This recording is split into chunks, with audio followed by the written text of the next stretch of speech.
రాగానే HIV virus సోకగానే ఎటువంటి లక్షణాలు ఉండవు.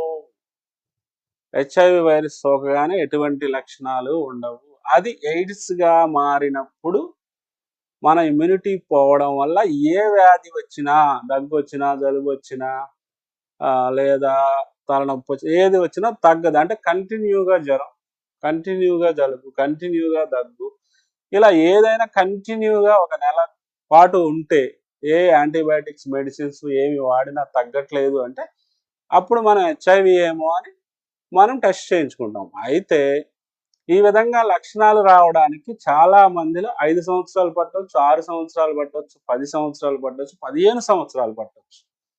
అంతేకాని హెచ్ఐవి ఈరోజు సోకింది రేపటి నుంచి లక్షణాలొస్తాయని చాలామంది చెప్తున్నారు. అది తప్పు. మీరు కూడా భయపడాల్సిన అవసరం లేదు.